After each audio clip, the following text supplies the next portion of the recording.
Greetings, my fellow knights, and welcome back to the Struggle Bus,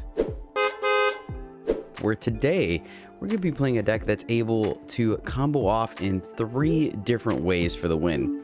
But before we get into it, I do want to give a special shout out to the inspiration for this style and video, and that is the Brewer's Kitchen. You can check them out over on MTG Goldfish. They are an absolute delight to watch, my friends. Thank you for all that you do, Brewer's Kitchen. All right, and with that being said, it's time for some gameplay. Okay, we're on the play. That's a good sign. And we have 4 lands and a curve. 2, 3, 4. This seems more than keepable for me. We play our land tapped, send it over to the opponent. Opponent starts off with the plains and sends it back to us. We draw a card, play a forest, followed up with Bond of Flourishing. That allows us to look at the top 3 cards of our library, pick a permanent, put it into our hand, and gain 3 life, which may be relevant later. Alright, we take the Druid class here and ship it back to the opponent. They play a land and followed up with a Squirrel's Hive. Squirrel's Hive is a 2-mana enchantment that at the beginning of your upkeep, you lose 1 life and create a 1/1 colorless Phyrexian Might artifact creature token. Wow, that's a mouthful. With Toxic 1, and this creature can't block. Then if we have 3 or more poison counters, all these little buggers have lifelink. We play a land and followed up with Dryad of the Elysian Grove. This is a 2/4 for 3. You may play additional lands on each of your turns. Lands you control are every basic land type in addition to other types. Huh. I wonder why that would ever be relevant. Okay, we play our extra land, send it to the opponent. They get a Might, they play a land, and they play a Banishing Light, a 3-mana enchantment that when Banishing Light enters the battlefield, exile target non-land permanent and opponent controls until Banishing Light leaves the battlefield. Bye-bye, Dryad. We draw Zuza for our turn and decide to play Dread Presence. This is a 3/3 for 3 black nightmare. When a swamp enters the battlefield under your control, choose one of the 2. You draw a card and lose 1 life, or Dread Presence deals 2 damage to any target and you gain 2 life. Oh yeah. We're going to play our land for the turn. That happens to be a swamp trigger. Choose to lose a life, draw a card, and what is this? Bolas Citadel. It is a legendary artifact. Reads, you may look at the top card of your library anytime. You may play the top card of your library. If you cast a spell this way, pay life equal to its converted mana cost rather than paying its mana cost. The opponent gets a Might, draws a card. Opponent plays a land and then passes the turn. That seems a little suspicious. Well, at least we'll get to draw our 6th land and be able to play our Citadel, right? Of course not. That would have been too sweet. Well, let's go ahead and try to find a land. Casting Bond of Flourish, looking for a land, found a land. We'll gain some life, play the swamp, and let's draw a card. Okay.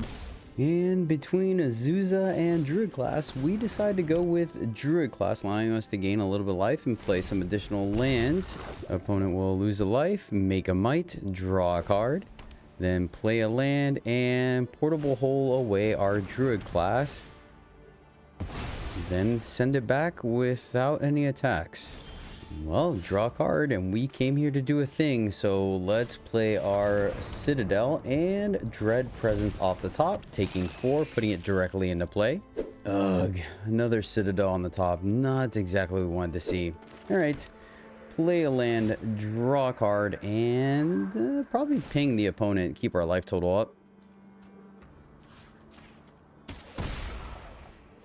That's what we like to see. Play Tireless Tracker off the top, and wait, what? We're gonna play Scapegoat, which allows us to sacrifice any number of lands, search your library for up to that many land cards, put them onto the battlefield tapped, then shuffle your library. We will then sacrifice all 7 of our lands, going to find 7 swamps, put them into play, trigger, and yeah, make 7 clues and ping the opponent for 2 14 times. Sounds like a winner to me. Who'd have thought sacrificing all your lands can lead to a victory?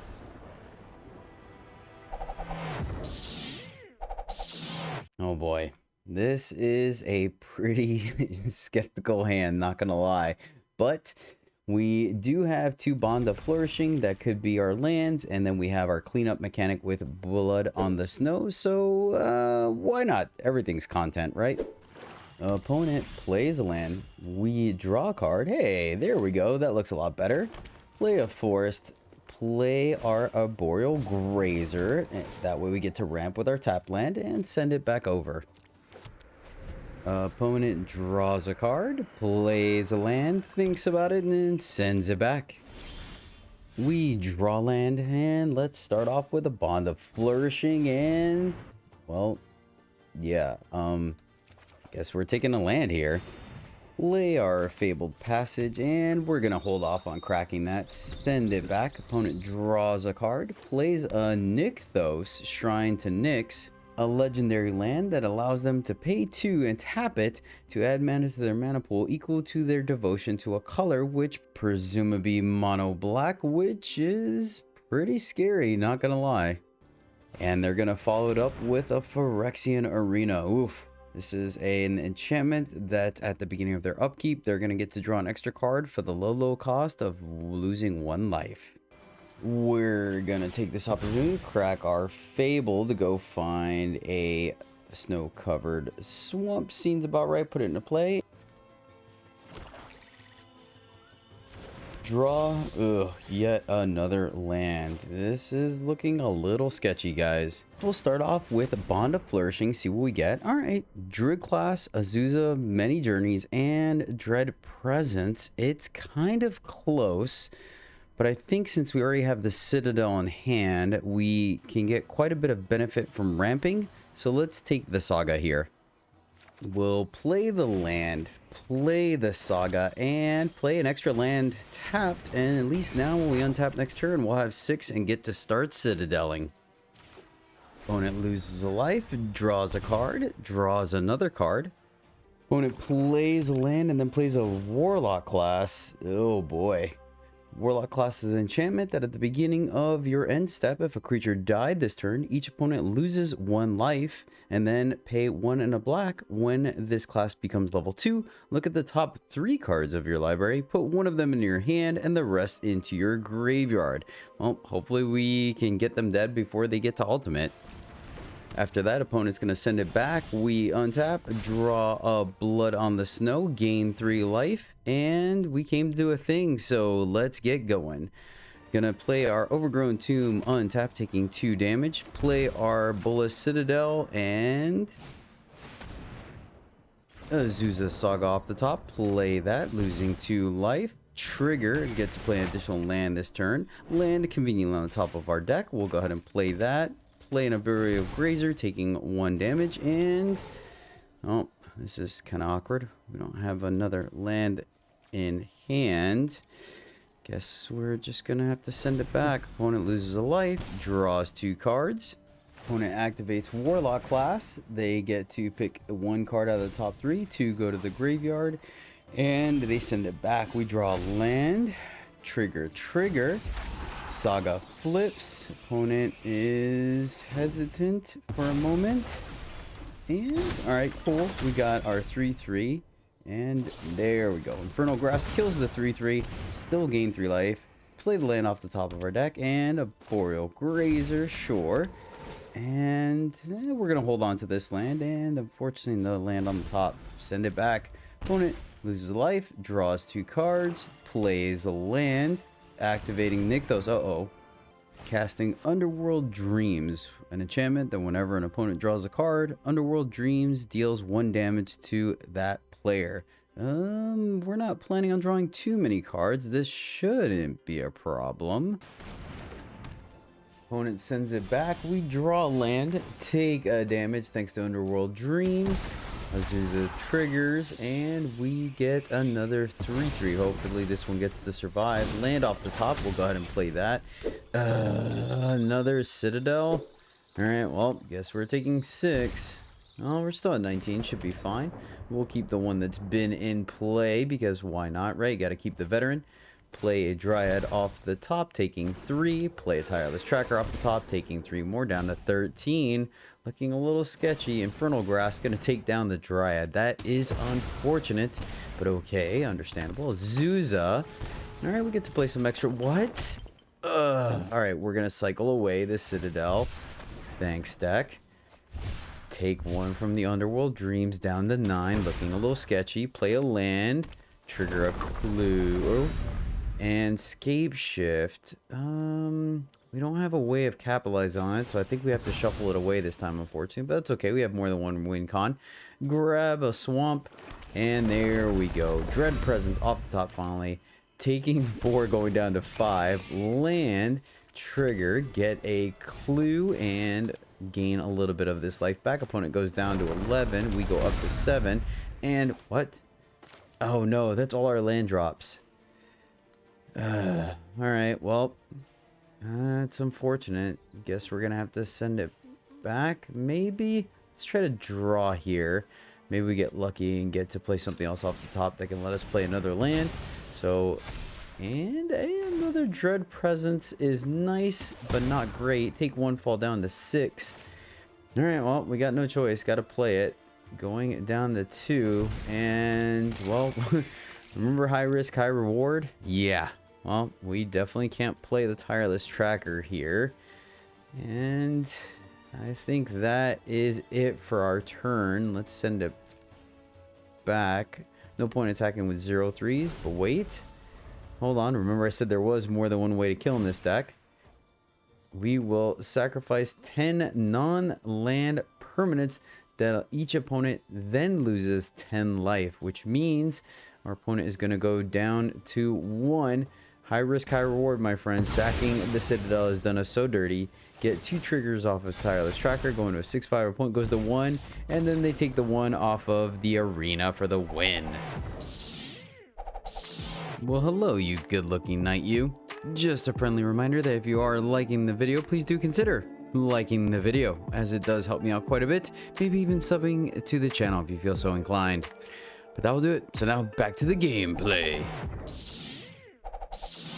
Alright, this hand has green and ramp, so we're keeping it with our payoff. Opponent plays a land, plays a Hateful Eidolon, a 1/2 enchantment creature with lifelink, and whenever an enchanted creature dies, draw a card for each aura you controlled that was attached to it. So a bit of an enchantment sub-theme going on from the opponent.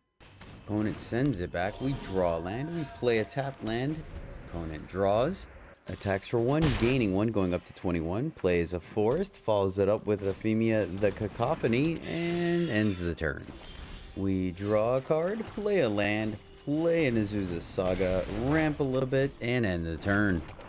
Opponent draws a card, gets in for 3, gaining 1, and then follows up with a Brain Maggot that's going to let them look at our hand, take a card, and tuck it underneath the Brain Maggot until it leaves the battlefield.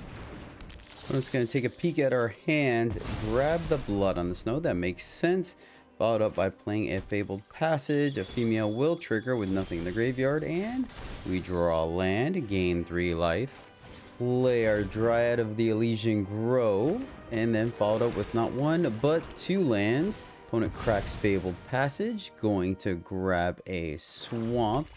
Untap, draw a card, and play a Citizen Champion, a 1/3 human warrior with Constellation. Whenever an enchantment enters the battlefield under their control, they get to put a +1/+1 counter on champion and draw a card. That's a pretty sweet combo piece. Goes into the red zone, taking us down to 17 in the air. We draw a land.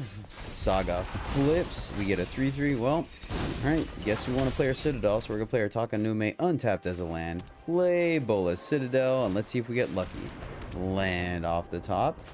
There we go. Dread Presence. Going down to 13. Looking good. Oh my gosh, deck, you're embarrassing me. Alright, well, we're going to combo off. So take 6, fall down to 7, keeping the 1. Azusa Saga off the top, going down to 5. Azusa herself going down to 2. Play a land, trigger, deal 2. Well, we can't die, so let's kill the flyer. And back up to 4, send it back. Please, the opponent, don't kill us. Oh, Weaver of Harmony triggers champion, put a counter, draw a card, and they send it back. Okay, we have another shot. Let's see. Draw Dread Presence, gain 3, thank goodness. Play Dread Presence the old-fashioned way. Play a land, trigger. Here we go, 2 to the face, 2 to the face. Starting to come together now. Play a land, trigger.